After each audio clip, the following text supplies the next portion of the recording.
Bonjour André Makin. Bonjour. Votre nouveau livre est un événement, bien sûr. Et puis, donc, le 15 décembre prochain, c'est un événement. Vous entrez à l'Académie française. Voilà 30 ans que vous êtes arrivé en France. Vous étiez sans papier. Aujourd'hui, l'Académie française. Oui, un parcours étonnant, mais en même temps, à mon avis, il illustre, mais très modestement, ce que la France donne à des milliers et des milliers d'étrangers.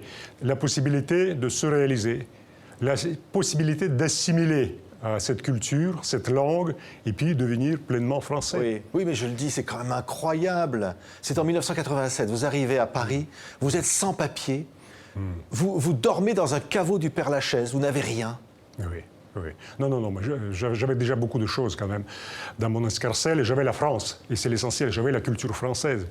Je parlais la langue, donc c'est énorme, et c'est la seule chose, le seul conseil qu'on pourrait donner aux jeunes d'aujourd'hui, c'est de profiter de cette richesse que la France donne si généreusement. Oui, cette France qu'on a oublié d'aimer, c'était le titre d'un de vos livres. On oublie d'aimer la France.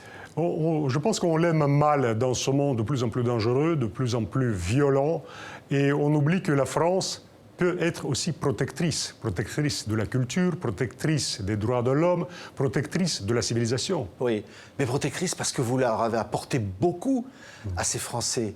Vous décrochez le prix Goncourt, le Testament français, c'est un livre remarquable qui fait date, et vous avez le prix Médicis. Vous êtes récompensé, vous obtenez vos papiers. Oui, ça s'est passé dans ce sens-là.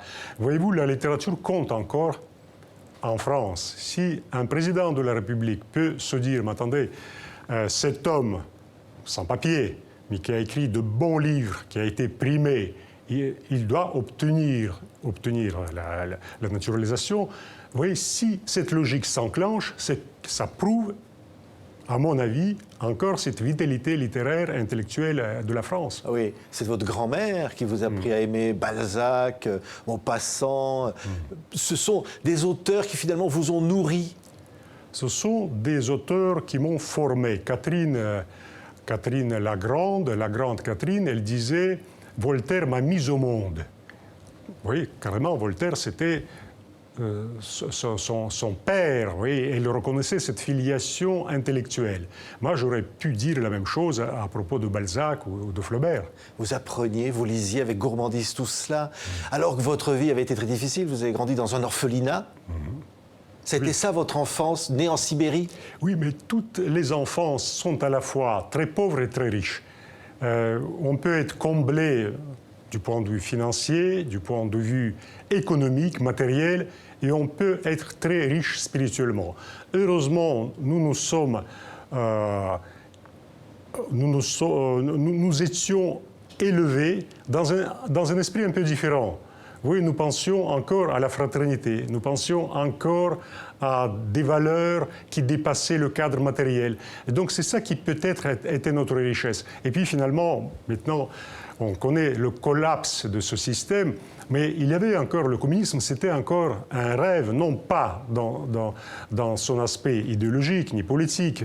Tout le monde commençait à connaître ce que c'était avec les camps, avec le goulag, ainsi de suite, mais avec cette idée de fraternité. Oui, et pourtant, vous allez connaître notamment la guerre d'Afghanistan. C'est quelque chose qui marque définitivement. C'est quelque chose qui marque à vie.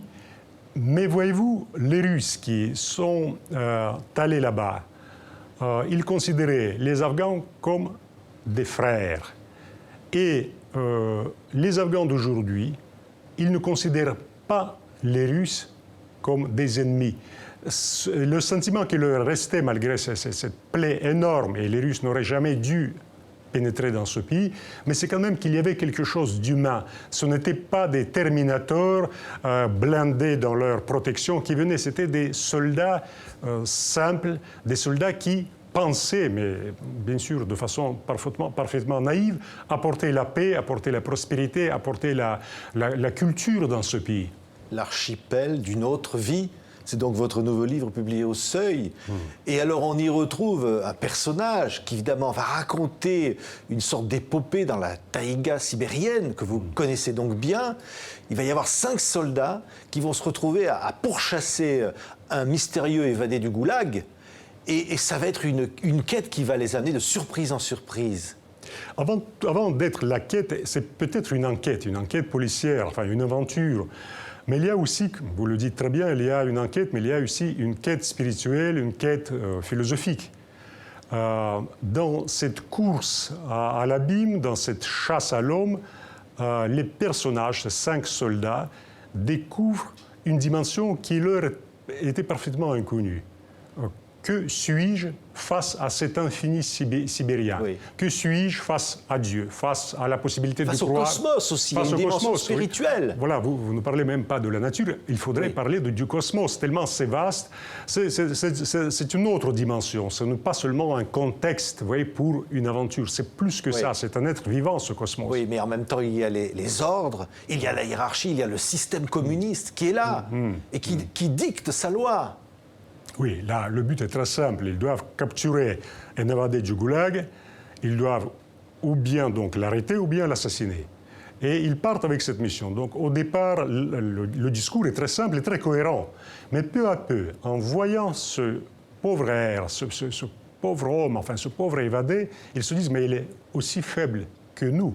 Et peut-être même, il est plus libre que nous. Il découvre aussi sa liberté. Parce que nous sommes sous le diktat politique, nous sommes écrasés par cette mission, finalement, assassine. Tandis que lui, il court vers la liberté. Oui, il va laisser des objets, comme un jeu de piste en quelque sorte. Et puis il va se passer des choses dans ce groupe. On ne racontera pas la fin, c'est un véritable suspense. Mais au fond, il y a des découvertes d'une espèce de trésor derrière. Au bout du chemin, il y a comme la découverte de quelque chose qui finalement les dépasse, un message universel. Ce sont des citadins. Et donc ils se retrouvent dans un élément qu'ils ne connaissent pas, dans cette vastitude qui va de la Chine jusqu'au pôle Nord avec très peu d'habitations. Et dans cet extrême-orient sibérien, le seul message qui passe de la part de l'évadé, il faut pouvoir y vivre. Au début, ils ne comprennent même pas de quoi il s'agit. Le personnage principal il se dit, mais comment peut-on vivre ici? Et quand il comprend de quoi il s'agit, quand il comprend véritablement le sens de ce verbe si simple, vivre, si évident, si galvaudé, il se dit, mais finalement, ma vie d'avant, comment était-elle? C'était une forme de mort, c'est une forme de sommeil mortel. Et maintenant, je peux me libérer de cette somnolence, je peux vraiment me réveiller. C'est un réveil, finalement. C'est le roman sur un réveil, sur une initiation, une exploration, un réveil spirituel. Oui, la création, en fait, d'une autre utopie. Si vous dites vivre, c'est-à-dire trouver une terre pour réinventer le monde et finalement le réinventer à partir de l'amour, parce qu'il va y avoir une dimension romanesque derrière tout ça. On parle beaucoup des modèles alternatifs d'existence. Voyez-vous, chaque jour nous apporte des initiatives souvent intéressantes. D'ailleurs, j'ai entendu qu'on parlait de la fraternité. Oui. La fraternité est une nouvelle forme de cohésion sociale. Mais quand il s'agit de ces grands regroupements humains, moi, avec ce passé communiste que je porte en moi, je me dis, mais ne faudrait-il pas commencer par soi-même? Ne faudrait-il pas commencer par cette cellule unitaire et puis très réduite, c'est-à-dire 2 êtres qui s'aiment, comme vous venez de le dire. Pourquoi ne pas baser cette grande utopie, ce grand projet alternatif de la société humaine, de la civilisation humaine, sur quelque chose d'évident? Est-ce que cet homme peut survivre avec un compagnon, avec quelqu'un qui l'aime passionnément dans des conditions absolument inhumaines et proposer à notre civilisation une autre voie? Oui. Est-ce que vous diriez, parce que quelque part, j'allais dire, la littérature vous a sauvé la vie, André Makin. Est-ce que vous pensez que la littérature peut sauver le monde qui va bien mal? Oui, là vous citez Dostoïevski. Enfin, vous parlez comme Dostoïevski l'a dit. La beauté sauvera le monde. La beauté sauvera le monde. C'est un aphorisme magnifique. En même temps, il est un peu bancal. Mais de quelle beauté s'agit-il? Les hitlériens aimaient la beauté de ces grands garçons qu'ils engageaient dans la SS. Des garçons étaient très beaux, sauf que c'était des tueurs, c'était des assassins. Donc, j'ai peur un peu de ce côté esthétisant. Ce qui arrive à ces personnages, ce qu'ils vivent au quotidien, ils ne donnent pas de leçons. Il n'y a pas de conception qu'ils essaient de nous transmettre, une sagesse édifiante, faites ceci, pas cela. Non, ils prouvent la possibilité de ce modèle alternatif de la vie par leur exemple. Merci beaucoup, André Makin. L'archipel d'une autre vie, votre nouveau livre, donc événement publié au Seuil, est remarquable. Et donc le 15 décembre, votre entrée à l'Académie française. Merci, André Makin. Merci à vous.